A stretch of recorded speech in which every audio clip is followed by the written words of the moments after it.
Those ugly fish were taking up too much space. The words crackled through my phone speaker as I stared at the security alert on my iPad, watching in horror. My sister-in-law, Amanda, was dumping gallon after gallon of bleach into my koi pond. I was helpless, stuck thousands of miles away at a fish breeding symposium in Japan, while she destroyed everything I had spent my life building. My name is Olivia Parker. At 35, I own one of the most prestigious koi collections in North America. What Amanda was poisoning wasn't just a pond. It was my life's work, housing champion bloodline koi worth more than most luxury cars. They're just big goldfish anyway. Amanda sneered on the security feed, her designer purse swinging as she emptied another container. This space would make a perfect splash pad for my kids. I dialed Michael, my groundskeeper. Emergency at the pond. Amanda's dumping bleach. Get there now. On my way, he said instantly. Should I call the police? Yes, I replied, forcing my voice steady. And start the emergency water exchange system. Those fish are worth millions. A text from Amanda popped up as I hung up. Did some cleaning while you're away. You can thank me later. I took a slow breath, fury simmering beneath my skin. This wasn't new. From the moment my brother James married Amanda 3 years ago, she had resented my success. A former beauty queen with expensive tastes, she had tried, and failed, to compete socially. But you can't buy the reputation I had built through years of dedication. I switched camera views, watching Michael rush to activate the emergency protocols. We'd installed them after a previous accident, when Amanda's kids had thrown rocks at my prize koi. That time, she had laughed it off. This time, there would be no laughing it off. I called James. Your wife just poisoned millions of dollars worth of koi, I said when he picked up. It's all on video. Liv, I'm sure there's been a misunderstanding, he said, using the same placating tone he always did. She probably thought she was helping. Helping? I cut him off. She literally said she wanted my pond gone for a splash pad. The police are on their way. The police? His voice rose. Come on, they're just fish. I let out a sharp laugh. James, Emperor alone is worth more than Amanda's car. This isn't a family dispute. It's a crime. On the security feed, police cars pulled into my driveway. Amanda turned, startled, as officers approached her. She didn't look so smug now. Mrs. Davidson, one officer said, we need to talk about what you just poured into this pond. It's just bleach, she huffed, arms crossed. My sister-in-law keeps these ugly fish here, and honestly, they're a health hazard. I was doing her a favor. I switched cameras again. Michael and his team were working frantically, but I could already see several koi floating motionless. My throat tightened. These weren't just expensive fish, they were living art.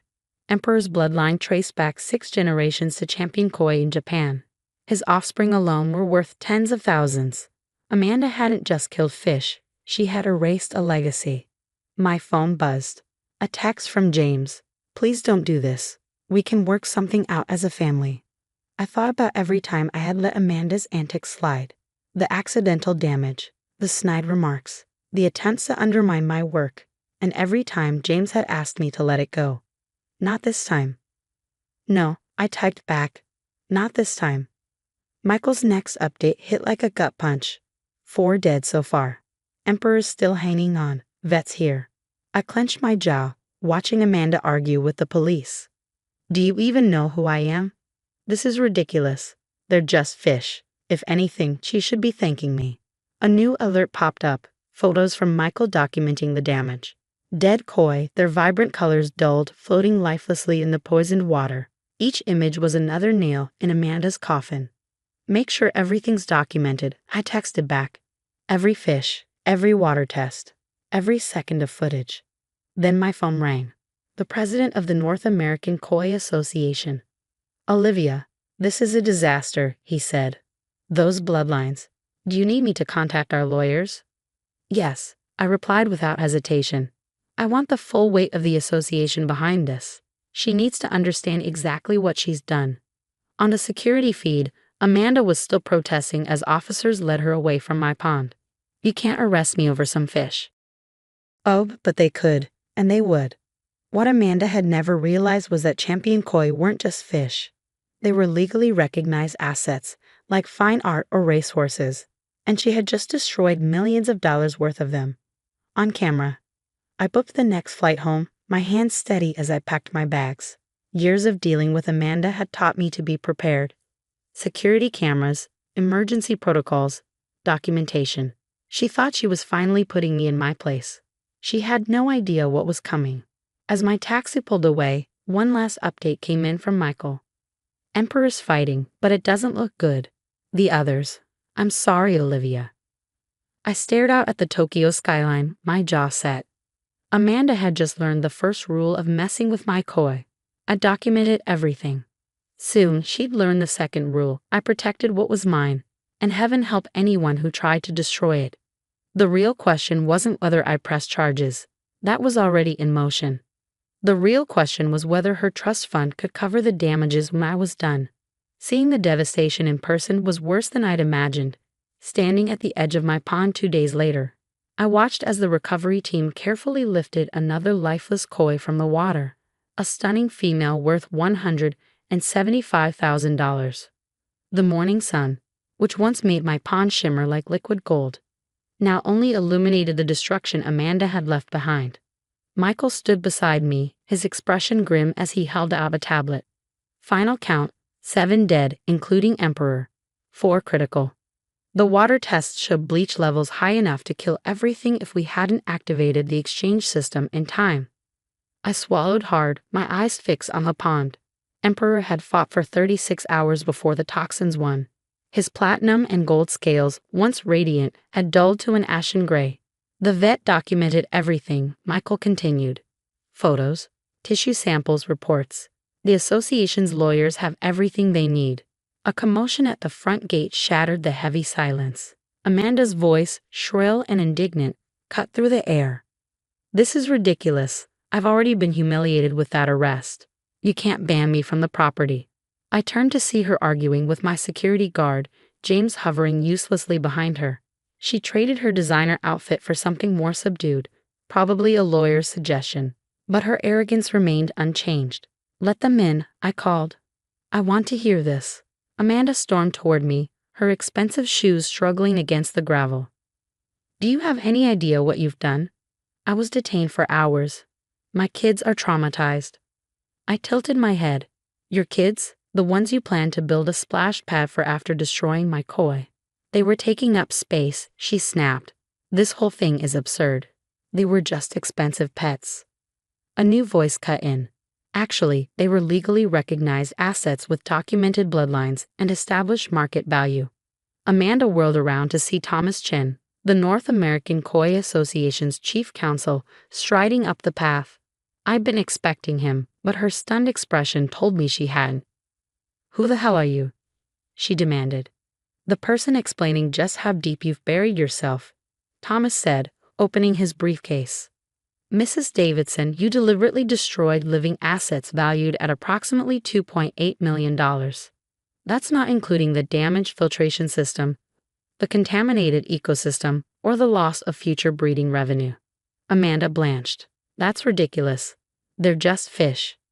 Champion bloodline koi, Thomas corrected. Would you feel differently if she were breeding racehorses and you poisoned the stables? This is a family matter, James interjected weakly. Can't we work this out privately? I met his gaze, the same weary look I'd seen 100 times before, his desperate attempt to smooth over Amanda's behavior. No, James, we can't. The police report indicates premeditation, Thomas continued. Security footage shows you bringing multiple containers of bleach onto the property. You stated your intent to destroy the pond for personal use. This wasn't an accident. Amanda's forced composure cracked. Fine. I'll apologize. Is that what you want? I'm sorry about your fancy fish. We'll get you new ones. I let out a sharp breath. You think this is about replacing fish? Emperor's bloodline took generations to cultivate. His offspring alone were worth thousands. You didn't just kill koi, you wiped out decades of careful breeding and future potential. The association is filing full criminal charges, Thomas added, and civil damages for the lost value and projected earnings. Amanda turned to James in desperation. Tell them they can't do this. But James wasn't looking at her. His eyes were locked on the pond, on the lifeless koi still being removed. $3 million, he murmured. At minimum, Thomas confirmed, and given the documented history of harassment and previous incidents, punitive damages will also be pursued. Amanda's face twisted with rage. "This is all your fault," she screamed at me. "Always flaunting your stupid fish, acting superior with your breeding programs and magazine features. I just wanted to take you down a peg." I arched a brow. "And now you're facing a felony. How's that working out for you?" She lunged, but the security guard caught her arm. "You think you've won," she spat. "You've ruined everything, my reputation, my standing in the community." I met her furious gaze, my voice calm. "You did that yourself." Thomas adjusted his tie. "Mrs. Davidson, I strongly suggest you stop talking and contact your lawyer. We're filing charges this afternoon." Amanda turned to James, her voice breaking. "You can't let them do this to me. We're family." But James just shook his head, something shifting in his expression. "No, Amanda. You did this." His voice was quiet but firm. "I should have stopped this years ago." As security escorted her out, Amanda's final shriek echoed across the garden. "They were just fish." I turned back to the pond, where the recovery team continued their careful work. They weren't just fish. They were my passion, my life's work, my legacy. And Amanda was about to learn exactly how expensive it was to mess with that. Thomas lingered, flipping through paperwork with Michael. "The insurance assessor is coming, but with the security footage and your documentation, this case is solid. Given the damages, we're looking at grand theft and felony destruction of property. The civil suit will follow." I nodded. "And if she tries to settle?" "That's up to you," Thomas said, "but I'd say make it public. People like her count on silence." Later that evening, I sat by the pond where Emperor had once swum, the water rippling softly in the dimming light. His golden scales had always caught the sunset just right, sending waves of color dancing across the surface. Now the pond felt emptier, quieter. My phone buzzed. A message from James. "I'm sorry. I should have stopped this years ago. Moving out tonight. Meeting with a lawyer about separation tomorrow." At least something good had come from this mess. Another message followed, this one from the association's breeding program. "Heard about Emperor. We still have viable samples from his last breeding season in storage. When you're ready to rebuild." A small smile tugged at my lips. Amanda had tried to destroy something irreplaceable. But she hadn't won. Like the koi themselves, I would adapt, survive, and rebuild. The remaining fish swam in slow, steady circles, their scales glinting under the lantern light. Survivors. Just like me. And thanks to my preparation, my cameras, my records, my emergency protocols, Amanda was about to learn the most expensive lesson of her life. They were never just fish. 6 months after Amanda's bleach attack, I stood in the courthouse hallway, watching as she clutched her designer purse like a lifeline.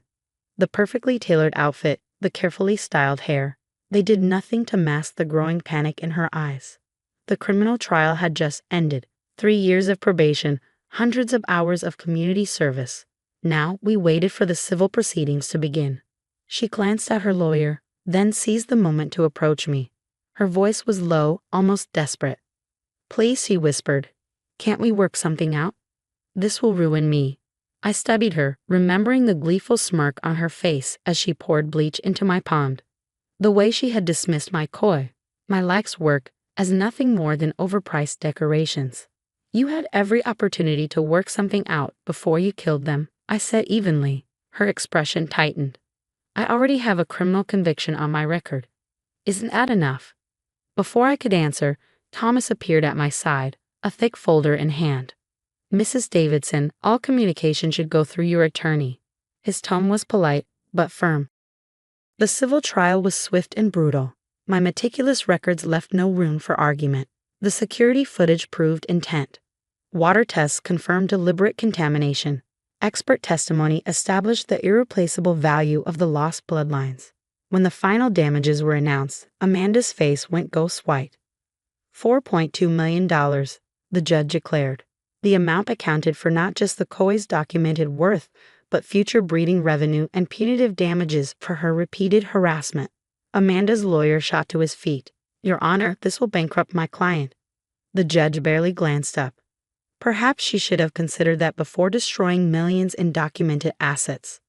In the back of the courtroom, James sat quietly, his expression unreadable. Last month, their divorce had been finalized. He had finally seen Amanda for who she was, though it had cost him his marriage and shattered our family's fragile peace.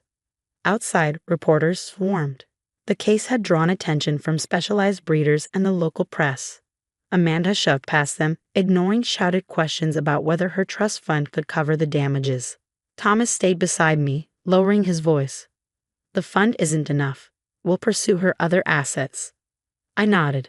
I took no pleasure in Amanda's financial collapse. This had never been about money. It was about consequences. 1 year later, my pond looked different, but it was whole again. New koi swam through the crystal-clear water, their movements graceful and unhurried. Some bore Emperor's markings, his bloodline preserved through stored samples. The security system remained upgraded and reinforced. Trust, once broken, required eternal vigilance. Amanda had moved away, forced to sell her home to pay part of the judgment. James, healing in his own way, sometimes visited. He stood beside me one evening, watching a young koi with Emperor's signature gold pattern glide beneath the surface. "They're beautiful," he murmured. "I never really got it before. These aren't just fish, they're living art." I smiled, watching the koi weave through the water. Some things have to be destroyed before people understand their true value. My phone buzzed. A message from the Koi Association. Emperor's last offspring just won grand champion at an international show. His legacy lived on. As I stood by the pond, the setting sun casting rippling gold across the water, I felt an undeniable sense of peace. Amanda had set out to punish me, to tear down what I had built. But in the end, all she had done was reveal the truth for everyone to see. Her pettiness, my resilience, and the undeniable lesson that some things, like beauty, like justice, are worth protecting. The koi continued their slow, hypnotic dance, unbothered by the human chaos they had inadvertently exposed. In their silent elegance, they had taught us all a lesson about the true cost of spite and the power of survival.